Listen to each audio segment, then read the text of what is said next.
네, 오늘은 우리 나라의 일꾼들을 뽑는 날이고 또 여러 가지로 이제 중요한 또 6월 1일이고 6월의 첫날이고 여러 가지로 의미가 있는 날인 것 같습니다.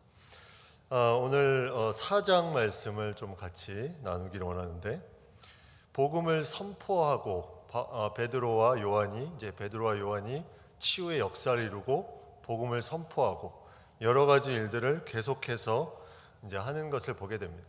근데 복음을 선포하면 꼭 뭐가 있습니까?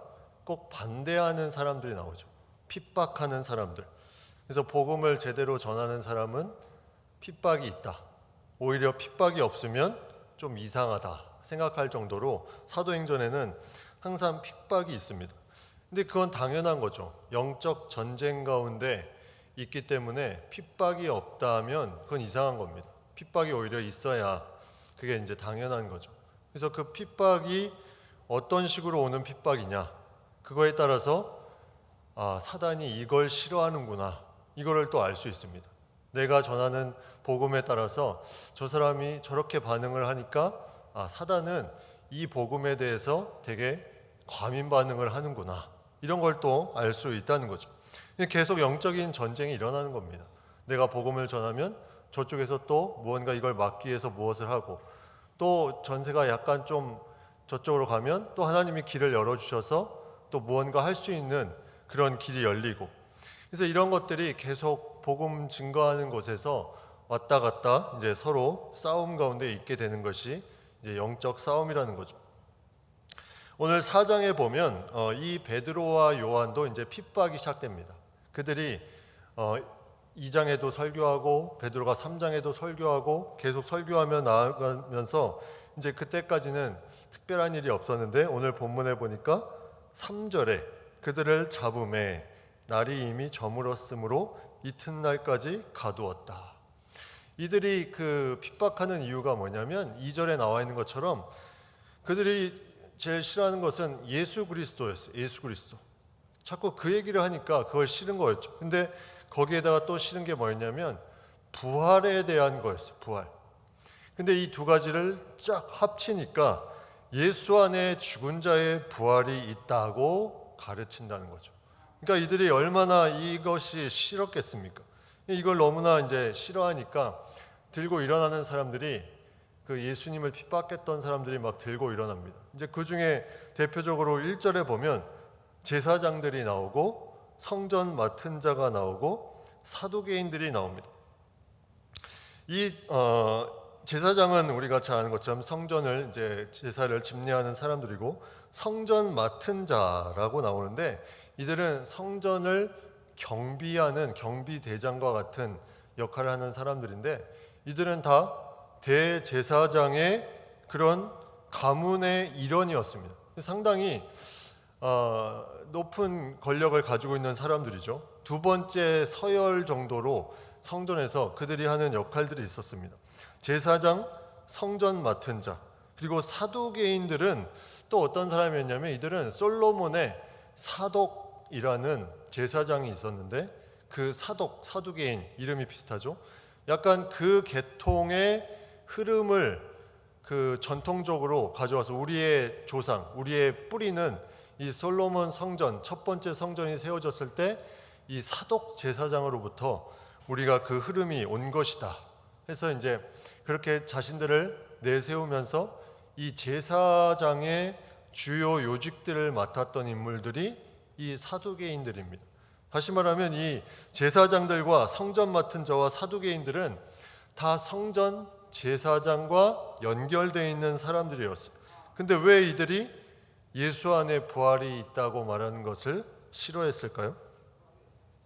그들이 하고자 하는 것은 그냥 제사하고 그것을 통해서 그들이 이제 일정 기간 동안 권력을 잡고 그것을 또 물려주고 이런 부분이었는데, 예수 안에 부활이 있다는 그 소문이 퍼지면서 자신들의 기득권이 점점 약해집니다. 이래서는 안 되겠다. 보니까 나면서 못 걷게 된 이도 걷게 되고 놀라운 일도 일어나고, 이래서는 안 되겠다 하면서 그들을 이제 싫어합니다.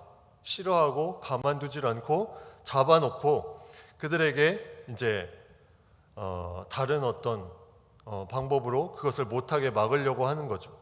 그래서 이 사두개인들은 약간 그 종교성이 강하면서 또 정치성이 강하기 때문에 로마와 또 결탁된 세력들입니다. 이들은 바리새인들하고는 조금 틀려요. 바리새인들은 율법에 되게 심취해서 그들은 경건주의, 그들이 율법을 지키는 것이 경건이다 이렇게 생각했는데, 이 사두개인들은 모세오경 외에는 그렇게 크게 중요하게 생각하지 않고 그들은 정치, 종교 이것들을 통해서 자신의 세력을 계속 키워나가려는 그런 세력이었기 때문에 그 세력이 약화되는 것을 참을 수가 없는 거죠. 그래서 성전에 주된 제사장, 성전 맡은 자와 함께 힘을 합쳐서 이제 그것을 막으려고 하는 시도를 하게 되는 것을 보게 됩니다.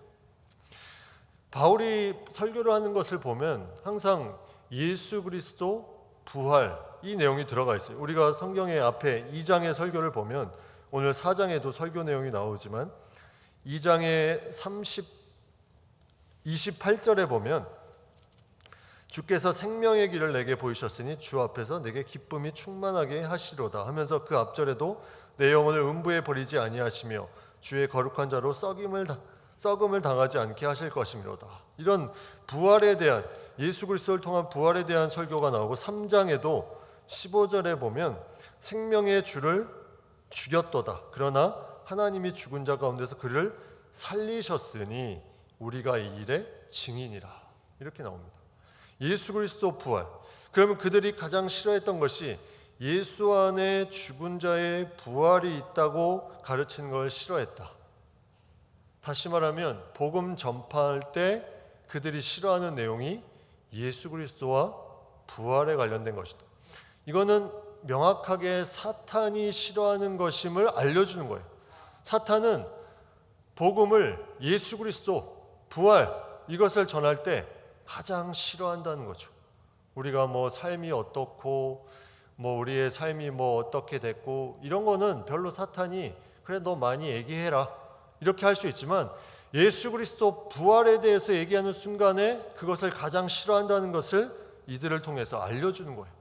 복음 전할 때 예수 그리스도가 빠지면 복음이 아닌 거죠. 부활이 빠지면 복음이 아닌 겁니다. 이것이 합쳐져서 예수 안에 있는 복음을 전하니까 그 주변에 있는 사람들이, 이제 사단의 조종을 받는 사람들이 이걸 방해해야 되는데 그것이 싫은 거죠. 그래서 이제 그들을 핍박하고 그렇게 힘들게 합니다. 머리를 다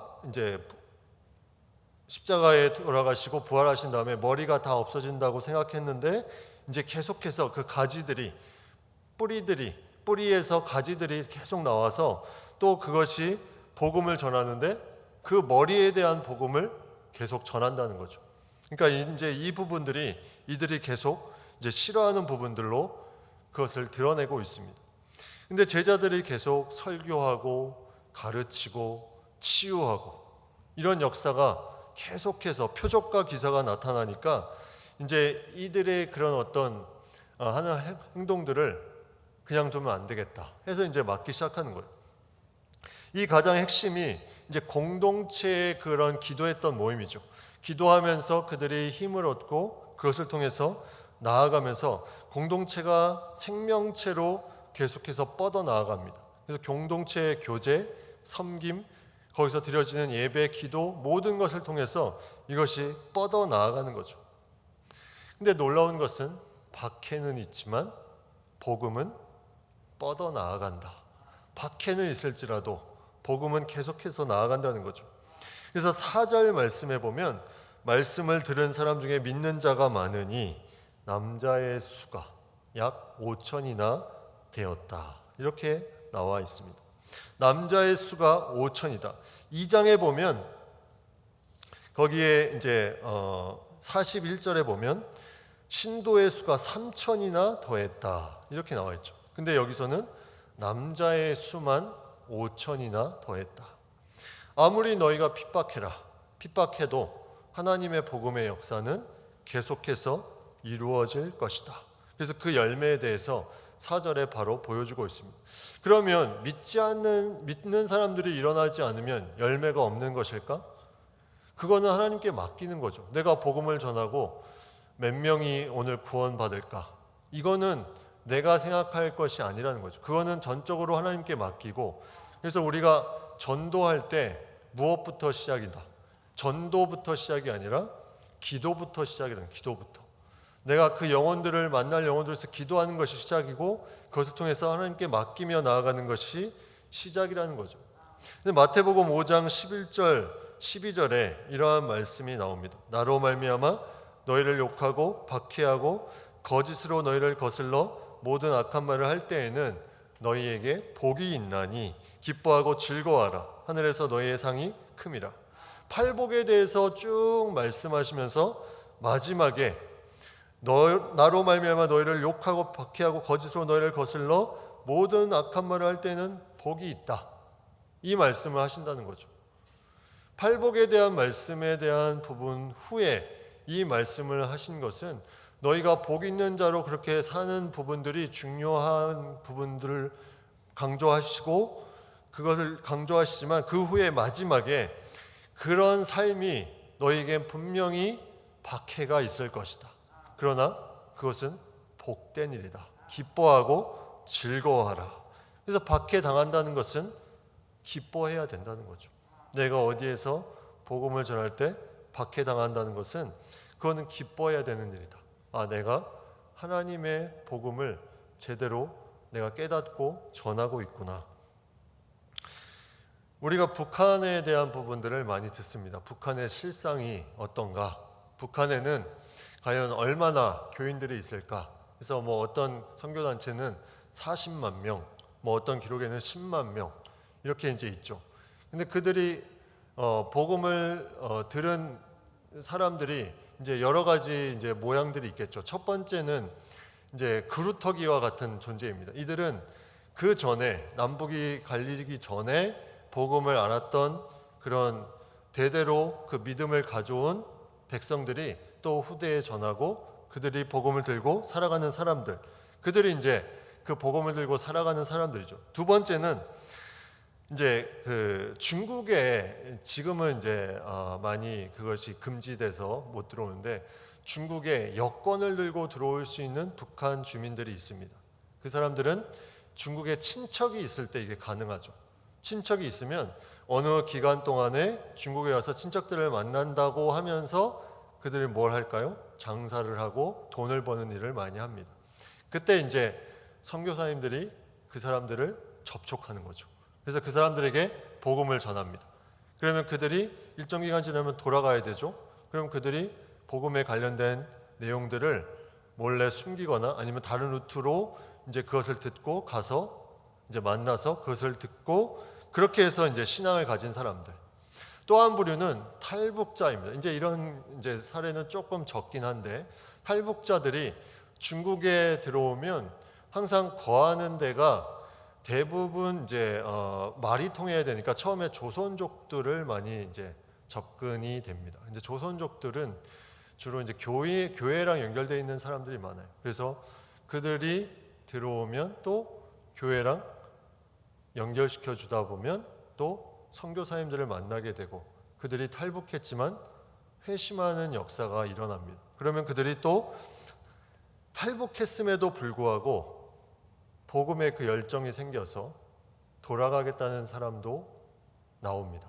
그래서 실제로 돌아가서 이제 그런 보고들을 선교단체에서 암암리에 이걸 알 수 있는 통로가 또 있기 때문에 조선족들은 북한에 들어갈 수가 있죠. 그래서 그런 것들을 통해서 파악을 하는데, 중요한 거는 이제 북한의 지하교회 순교사라는 책에 1945년부터 2006년까지 한 60여 년간 핍박의 그 인원수를 거기에 이제 파악된 것만 이제 숫자를 매겼는데, 북한 지하교회 순교사라는 책에 나온 내용입니다.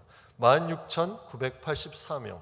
그러니까 뭐 60년에 이 정도면 그렇게 많지 않다 생각할 수 있는데, 이거를 이제 1년으로 잡으면 한 300명 정도 되는, 하루에 1명 정도 핍박을 당한다. 이렇게 이제 우리가 보게 되죠. 그러면 적은 숫자가 아니죠. 근데 중요한 건 파악된 것만 이 정도라는, 파악된 것만. 파악 안 된 거는 그보다 훨씬 더 많이 있겠죠. 이와 관련된 많은 책들이 나와서 그걸 보다 보면 여러 가지 우리가 이제 생각하지 못하는 그런 핍박의 일들이 그 안에서 있는 것을 보게 됩니다. 그럼에도 불구하고 그들이 그렇게 살 수 있었던 것은 그들에게는 복음이 있었기 때문이죠. 핍박이 오지만 그거에 굴복하지 않고 살 수 있었던 것은 바로 핍박보다 더 큰 소망에 대한 확신이 그 안에 있었기 때문에 이것이 가능한 겁니다. 베드로와 요한도 마찬가지입니다. 그들이 잡혀서 힘든 가운데 있지만 이후에 보면 베드로는 또 설교를 시작합니다. 그게 바로 복음의 능력이라는 거죠. 복음이 그 사람을 잡고 있으면 계속해서 핍박이 와도 그 복음대로 살 수밖에 없는 인생, 그것이 바로 하나님의 백성의 삶이라는 겁니다. 그래서 하나님이 그 복음의 열매를 이제 거두셔서 남자의 수가 약 5천이나 되었다고 나오는데, 그러면 우리가 복음을 전했는데 그 열매가 숫자에 여러 가지 없을 때 과연 그 복음은 그냥 날아간 것이냐? 우리가 잘 아는 말씀이 있죠. 마태복음 10장 12절 13절. 또 그 집에 들어가면서 평안하기를 빌라. 그 집이 이에 합당하면 너희 빈 평안이 거기 임할 것이요 만일 합당하지 아니하면 그 평안이 너희에게 돌아올 것이니라. 그래서 평안을 빈다. 여기에는 이제 다양한 의미가 있지만 여기에는 하나의 복음에 대한 부분도 들어가 있습니다. 그 집이 그 복음을 받고 합당하게 그것을 받아들이면 거기에 그 평안이, 복음의 능력이 임하고, 그가 받아들이지 않으면 그 평안이 전한 사람에게 돌아오게 된다는 거죠. 그래서 우리가 복음을 전하는 것은 절대로 그 사람의 반응에 대해서, 결과에 대해서 우리가 잘했다 잘못했다 이렇게 판단할 수 있는 게 아니라는 거죠. 그 모든 것은 하나님께서 나에게 주신 복음의 능력이기 때문에 그 자체가 소중한 것이다. 그래서 우리가 복음을 전하는 것이 너무나 중요함을 우리가 항상 말씀 가운데 생각해 보게 됩니다. 예수님께서 이 땅에 오셔서 십자가를 통해서 또 부활을 통해서 놀라운 일을 이루셨습니다. 그것이 복음의 핵심이 되는 거죠. 그 복음의 핵심을 우리가 어떻게 이것을 삶에서 살아가고 이것을 어떻게 증거해 가느냐, 이것은 우리에게 맡겨주신, 하나님이 주신 놀라운 사명입니다. 그래서 이 베드로와 요한은 결국 이제 그가 법정에 가게 되죠.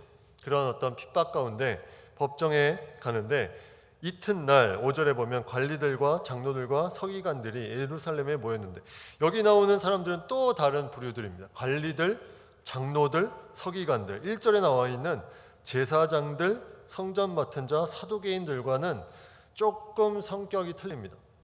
이 모여있는 이곳을 우리는 보통 공회, 사내들인 공회, 그래서 그 안에서 많은 정치, 종교, 입법, 사법, 이스라엘에 관련된 모든 것이 거기서 다 이루어집니다. 모세가 본인이 혼자 이제 감당하기 어려워서 세운 사람이 70명이 있었죠. 70명. 그 내용이 민수기 11장 24절에 나옵니다. 이제 모세가 나가서 여호와의 말씀을 백성에게 알리고 백성의 장로 70인을 모아 장막에 세웠다. 이런 내용이 있는데 그 전례가 계속 이어져 내려온 거예요. 그래서 사내들인 공회는 대표가 모세와 70명이기 때문에 총 71명으로 구성됩니다.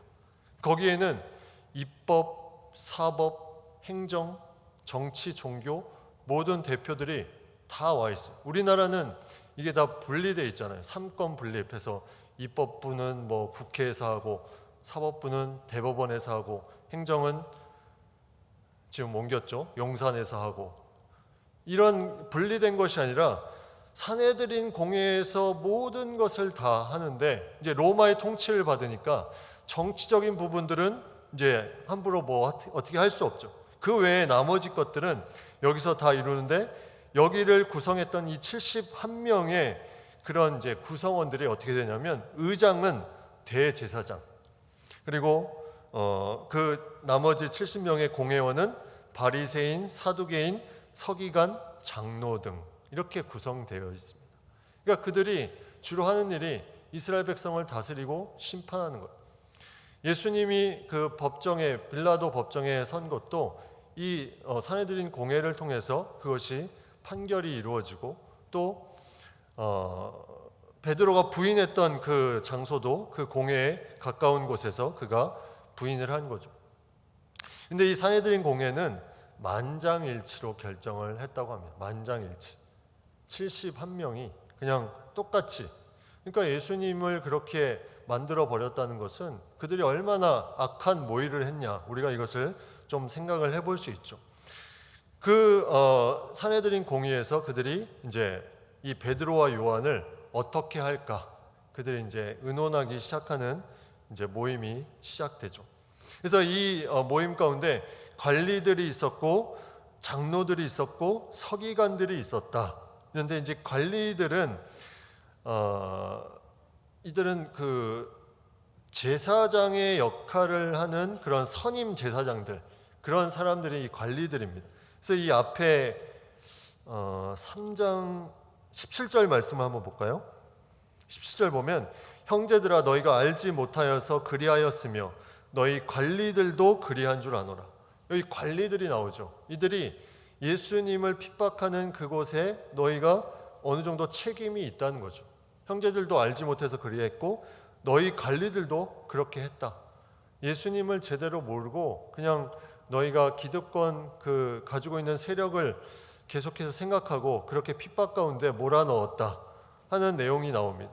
그래서 이 관리들, 제사장의 그런 선임격되는 사람들이 나오고 그 다음에는 장로들이 나옵니다. 여기 장로들은 헬라어로 프레스비스라는 나이가 많다라는 비교급을 이제 써서 나이가 더 많은 사람들. 그래서 장로들은 나이가 많은 어른들을 지칭합니다. 그래서 보통 어떤 부족이나 가문의 우두머리들, 그들을 이제 장로들이라고 말하는데, 근데 이 장로들의 의미가 예수님 핍박하고 이 사도행전 앞부분에는 상당히 부정적인, 그러니까 핍박하고 예수님을 넘겨주는 그런 인물로 나오지만 사도행전 11장부터 보면 바울이 이제 그 회심하고 이방에 선교를 하는 그곳에서 보면 똑같은 단어를 쓰지만 장로들은 교회에 충성을 다하는 사람으로 나오게 됩니다. 서신서에도 계속 장로에 대해서 나오는 것을 보게 되죠. 그래서 그런 어떤 장로들이 이 시기에는 이제 핍박하는 사람들의 그런 어떤 산헤드린 공회의 어떤 한 일부분을 구성했고, 그 다음에 서기관들이 나옵니다. 이 서기관들은 주로 레위 지파에서 율법을 연구하는 학자들이었는데, 이들은 주로 바리새인들과 결탁해서 서기관들이 바리새파였던 사람들이 상당히 많았어요. 그래서 예수님께서 항상 심판의 말씀을 할 때 둘을 같이 얘기하죠. 화 있을진저 외식하는 서기관과 바리새인들이요.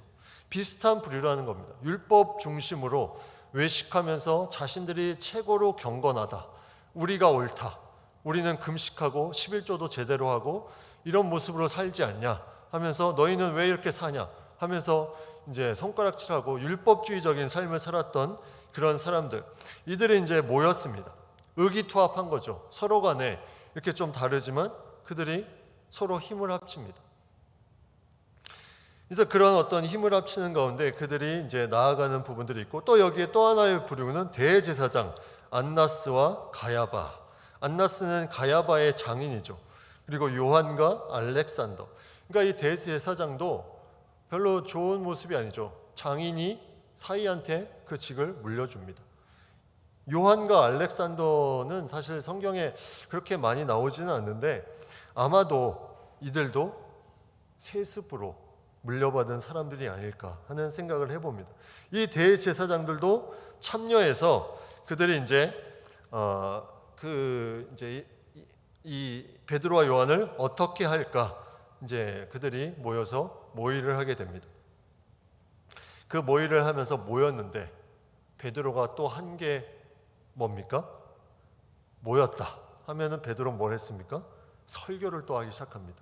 8절에 보면 베드로가 성령이 충만하여 이르되 하면서 쭉 12절까지 그 설교의 내용이 나오는데 이 4장의 설교는 좀 짧죠. 근데 여기에 중요한 베드로 설교의 특징을 좀 찾아볼 수 있습니다. 첫 번째 특징은 그가 성령 충만함으로 항상 설교를 했다는 거죠.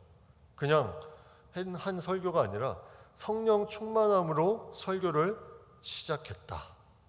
그 다음에 두 번째 특징은 항상 듣는 대상자들에게 주의를 환기시킵니다. 그래서 이 부분은 상당히 중요한 부분임을 이제 보게 되는데 2장에도 한번 보시면 2장 14절에 보면 베드로가 11사도와 함께 서서 소리를 높여 이르되 유대인들과 예루살렘에 사는 모든 사람들아 이렇게 호칭하죠. 3장에도 3장 12절에 보면 베드로가 이것을 보고 백성에게 말하되 이스라엘 사람들아. 왜 이렇게 대상을 딱 말하면서 설교를 시작했을까? 주의를 환기시키는 거죠. 집중. 그래서 여러분 뭐 이런 의미입니다. 듣는 사람들. 그래서 아이들 또 청소년들, 청년들, 어른들 이런 어떤 대상에 맞게 설교를 전파하는 것을 보게 되는 거죠. 설교가 짧다. 실제로 짧았는지 더 길었는지는 모르지만 본문의 내용이 짧은 걸로 보면 이들에 대한 부분을 좀 알 수 있죠. 왜 짧았을까? 이 설교를 듣는 사람들은 이미 율법은 다 알고 있어요. 율법에 대해서 빠삭한 그 사내들인 공예의 사람들이기 때문에 그들이 모르는 것은 한 가지였어요. 예수 그리스도. 그것만 집중해서 딱 4절 가운데 5절 가운데 그가 전파하는 것을 보게 됩니다. 그 대상에 맞게 주의를 환기시키며 그에 맞게 설교하는 것. 그리고 오늘 본문에 보면 9절에 보면 병자에게 행한 착한 일에 대하여 이 사람이 어떻게 구원을 받았느냐, 어떻게 치유되었느냐가 아니라 어떻게 구원을 받았느냐에 대한 부분을 말합니다. 베드로는 항상 초점이 영혼에 대한 구원이었어요. 무언가 기적이 일어나고 그런 거는 두 번째였어요. 베드로가 계속해서 설교하면서 했던 내용은 어떠한 현상이나 어떠한 사실로 인해서 그것을 드러내는 것이 아니라 그 가운데 하나님이 원하시는 구원의 역사를 그렇게 이루셨다는 것을 계속 얘기하는데 그 이루시는 그 핵심이 바로 예수 그리스도임을 나옵니다. 10절과 11절. 그래서 너희가 십자가에 못 박고 하나님이 죽은 자 가운데서 살리신 나사렛 예수 그리스도의 이름으로 이 사람이 건강하게 되어 너희 앞에 섰느니라. 예수 안에 있는 부활을 그들이 싫어했다고 했는데 다시 베드로는 담대하게 예수 그리스도의 부활 그리고 그가 다시 살아남을 전파하고 있습니다. 건축자들의 버린 돌로서 집 모퉁이의 머릿돌이 되었다. 시편 말씀을 인용한 말씀이죠. 이 말씀을 세번역 성경으로 찾아봤더니 이렇게 번역하고 있습니다.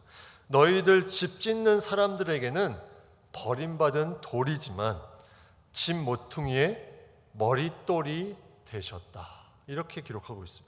너희 집 짓는 사람들에게는 예수 그리스도가 그냥 돌처럼 그냥 버림받은 돌처럼 보이지만 집 모퉁이의 머릿돌, 가장 중요한 머릿돌이 그 뿌리가 되신 분이 바로 예수 그리스도다 하면서 우리가 잘 아는 암송 구절이 12절에 나옵니다. 다른 이로서는 구원을 받을 수 없나니 천하 사람 중에 구원을 받을 만한 다른 이름을 우리에게 주신 일이 없습니다. 암송이 되게 중요하죠. 암송을 하는 것은 우리에게 중요합니다. 신학교 들어갈 때도 암송 구절을 많이 이제 외워야 되고 또 훈련 받을 때 영적인 훈련 받을 때도 이런 암송 구절을 많이 외우는 것을 우리가 하는데 암송이 왜 중요할까?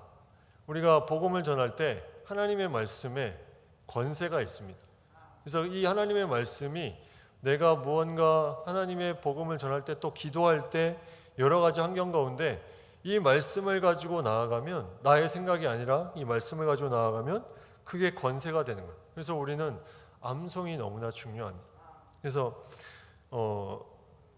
이제 황존직 이렇게 세움 받을 때도 사실 암송 이제 구약 한 30개, 신약 30개 통과하면 이제 그 다음에 임직하기 뭐 이런 것들도 되게 좋은 것 같아요.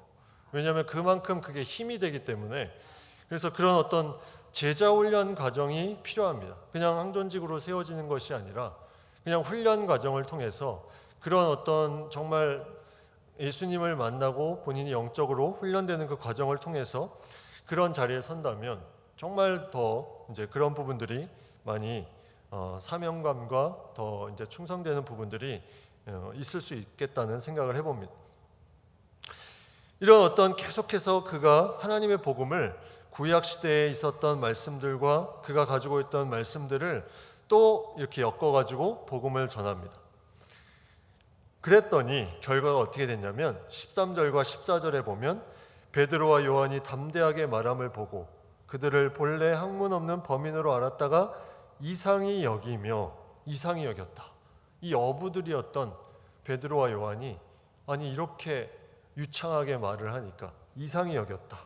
그리고 또 전에 예수와 함께 있던 줄도 알고 또 병 나은 사람이 그들과 함께 서 있는 것을 보고 비난할 말이 없는지라.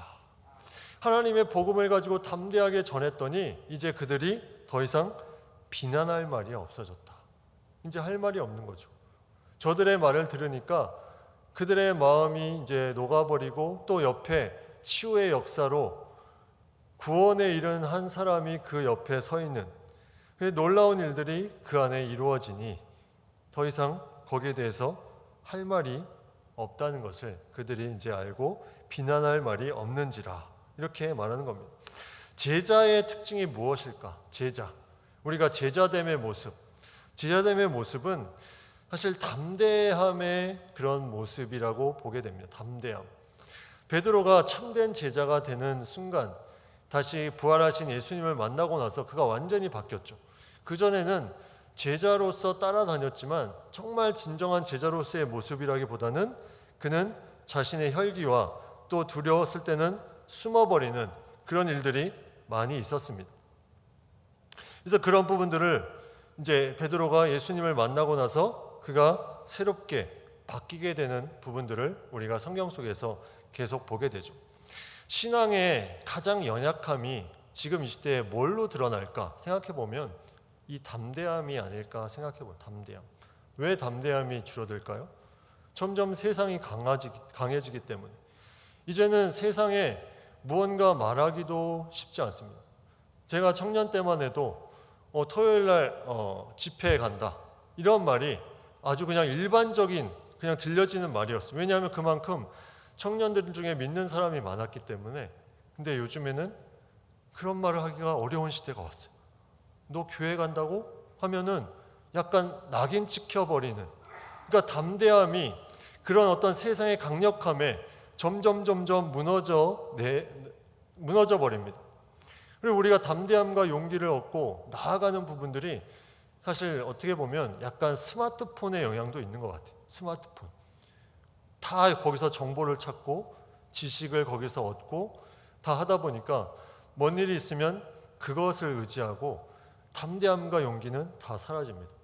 운전만 생각해봐도 운전할 때 좀 담대하게 나아가면 좀 길을 잃어버릴 수도 있고 그냥 잘못된 길로 갈 수도 있는데 요즘에는 내비게이션이 다 알려주니까 그런 것들이 거의 없잖아요. 담대함이 점점 사라집니다. 신앙은 더더욱 그러겠죠. 이제 점점 그런 어떤 정보에 의존해서 살아가는 사회가 되니까 이제 그 믿음이란 담대함이 점점 약해져 버립니다. 이거는 무슨 객기를 부리자는 그런 부분이 아니라 이 베드로가 했던 것처럼 그 상황에 맞게 내가 할 수 있는 복음의 능력이 내 안에 충분히 있음에도 그것을 제대로 하지 못하는 부분들이 너무나 자연스러워졌다는 거죠. 이것은 너무나 사회적으로 안타까운 부분입니다. 용기가 없다, 믿음이 없다, 이 차원이 아니에요. 오히려 하나님이 주신 그 용기와 믿음은 있는데도 불구하고 사회적인 거기에 밀려서 그것을 제대로 행하지 못하는 부분들, 그런 부분들이 사실 많다는 거죠. 그래서 어떤 자리에서 내가 목사라는 자리, 장로라는 자리, 뭐 어떤 직분자라는 자리를 내세우기도 또 꺼려하는 부분들도 생기게 되는 거죠. 이게 어떤 사회적인 그런 부분입니다.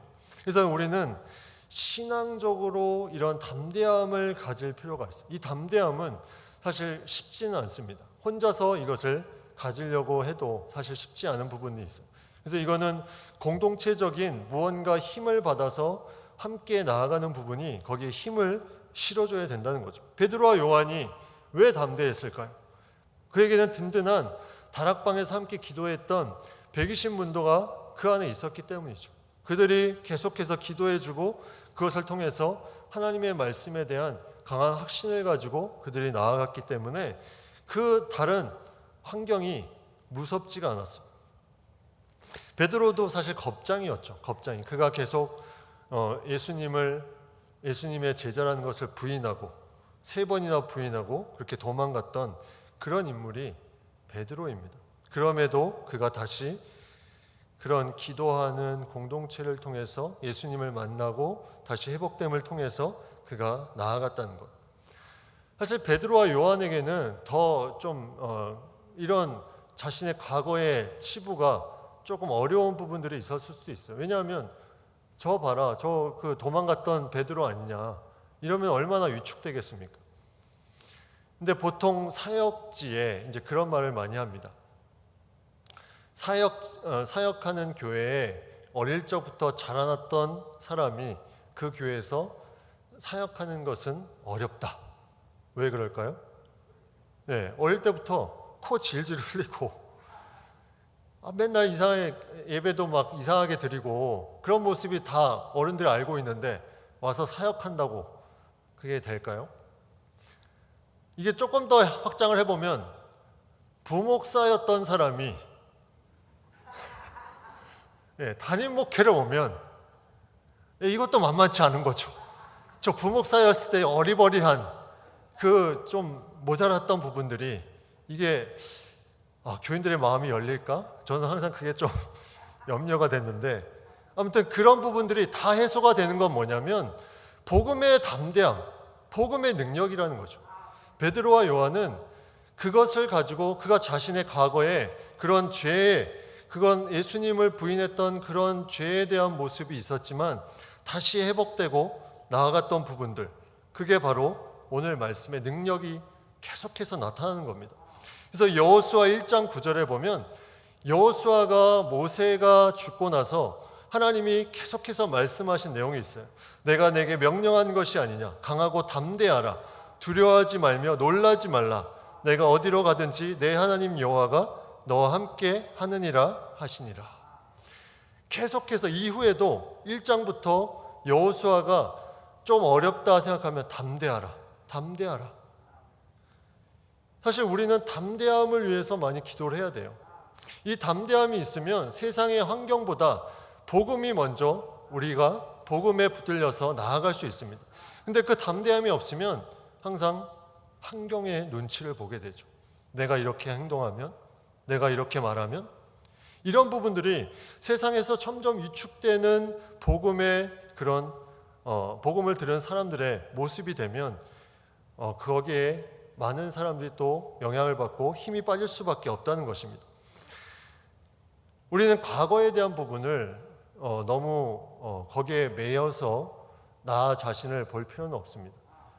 과거의 죄에 대한 부분이 있으면 그거는 우리가 회개하고 그것을 뚫고 나아갈 수 있는 부분이 하나님은 분명히 그 길을 주셨다는 거죠. 모든 죄를 다 사해 주시는.